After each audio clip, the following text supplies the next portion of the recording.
do I cry so often? I'm not bleeding. No one stole my squeaky toy. Nobody died. At least not anyone I know. Why does the salt water, I'm made of this, why does the salt water emerge from these springs, artesian-like, not dribbling out of my toes drawn by gravity or some physical science? Why does it pour up from somewhere in me? I know where. From my heart. This organ we all know, we think we know, from a pump that moves fluids around. Oh, that makes sense. Why else would fluids leave me? Well, if not by the heart, then a muscly water bottle squeezing urine from me. A waste product, we imagine. But is it not also salty water? I do not know, I never drank it. But let us assume in this moment that to let it go, tears or urine, but especially tears, is vital to us. Just as oxygen comes in, carbon dioxide comes out. Just as oxygen comes in, we exhale oxygen with carbon added. In breathing, we give of ourselves.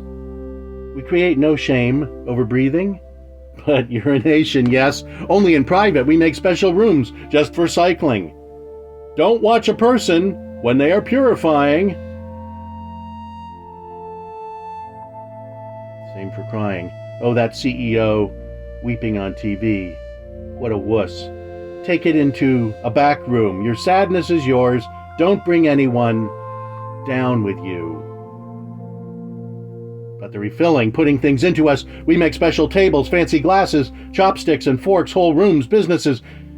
Cultures are there for stuffing it in, pouring it down. We put more in than can ever come out. There is much to relieve, more beyond the artifacts of eating. I think of tears, and I do not say a tear or few tears to isolate them, minimize, criticize. I stand in wonderment of the onset of trickling, foretelling of flood, the first larger wave, foretelling of tsunami, the first shiver of God, foretelling of a strange, mysterious mission to build a boat on a desert mountain to save things. Is that what this is about? Saving things that could sink, be lost in the sediments of time, forgotten until alien archaeologists plumb the dried crud of an extinguished planet looking for reasons for their own kind. A cautionary tale to make better their own planet and people, if we can call them that. To avoid the self-predation that inevitably happens to whatever beast finds itself on top of the food chain. And do they, these alien inquirers, even need food? Are they powered by some energy, internal combustion in their souls? At least we know, they and we have souls in common.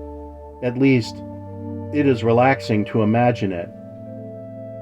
I do believe souls to be the firmest conclusion in what commonality we might have, if we had that secret fire of outworld historians who came here to wonder why the dried rock once had oceanic blankets of salt water, accumulations of anguish and joy, of creatures bipedal, skins of all color, generally lacking fur, who communicated with sound waves, but didn't do so effectively, and when they had created, then ignored planetary apocalypse, stopped making noises to alert their kind,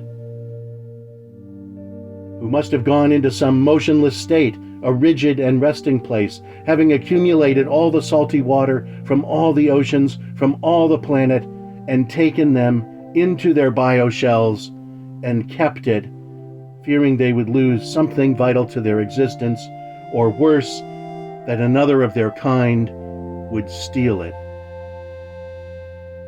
So this species, which they argue might have gone on, flourished, become another enlightened race in the cosmic Sesame Street of neighbors of all kind, perished in the toxicity of a life-giving mineral that, when hoarded, leads to a kind of crystallization of the organism, a collective suicide.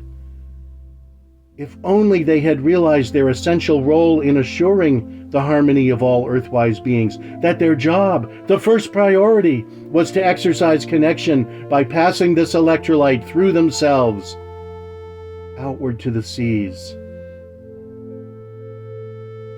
Inward, food consumed, outward to the night, inward loving consolation, flowing out to trees, not mowing them down, flowing out to the injured, dead, and dying, grieving, seeing, persisting, flowing out with joy in all the sounds they made, praising one another, communing oceanside, the smell of salt so familiar, so endemic in their makeup.